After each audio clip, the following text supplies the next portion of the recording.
Okay, so we have two inputs are available where I can connect a digital sensor. I can connect the digital sensors using opto isolators. We have provided two opto isolators. Any digital sensors can be connected to this board using LPC2148. Now also we have provided what is called as the audio output interface. So we can able to implement audio output interface using these two ports we have provided here. We also provided a facility to generate the DAC output. So using the LPC2148 interface, those connections are provided here. The CPU DAC it can be accessed from here point, or it can be accessed also on this point. We can able to access them. So we also provided one chip using an SPI. The DAC is implemented. So if you want extra accuracy, so we can also use an external IC to generate the DAC output. That is a second connector.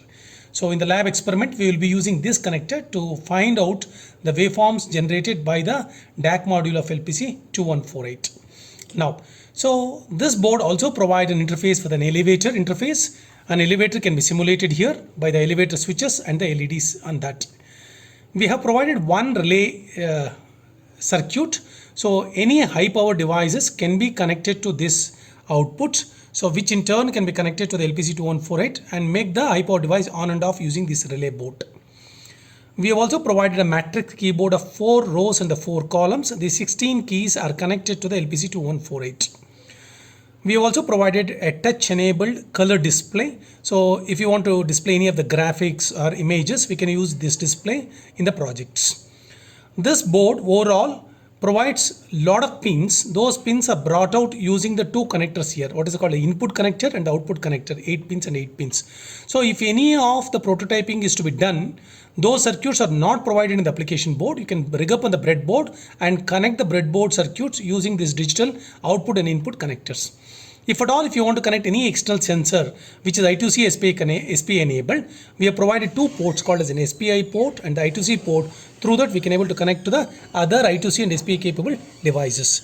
So these are the circuits and the facilities what is provided in the RV all-in-one ARM microcontroller kit. Let's start now running the board. What is required?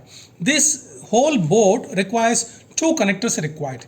So here is a connector. So we have provided.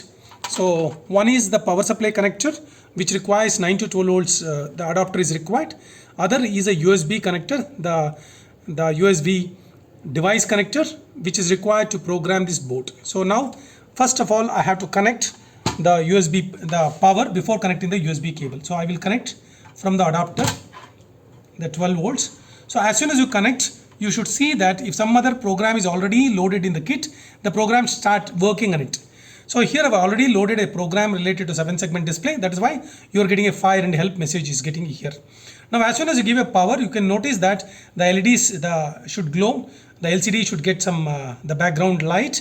So that means that the board is working properly. In the sense power supply is given properly.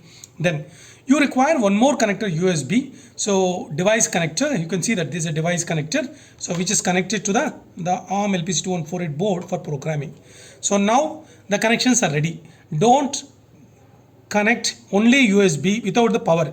Even if you remove the power connection, you may get some light, but that is not sufficient to drive the whole of the board. That is why don't power the board using only USB cable. So you have to always power with an adapter. If only the adapter gives the power, then you can use a USB adapter to program this board. Now let's understand through the key how to download a program into this board.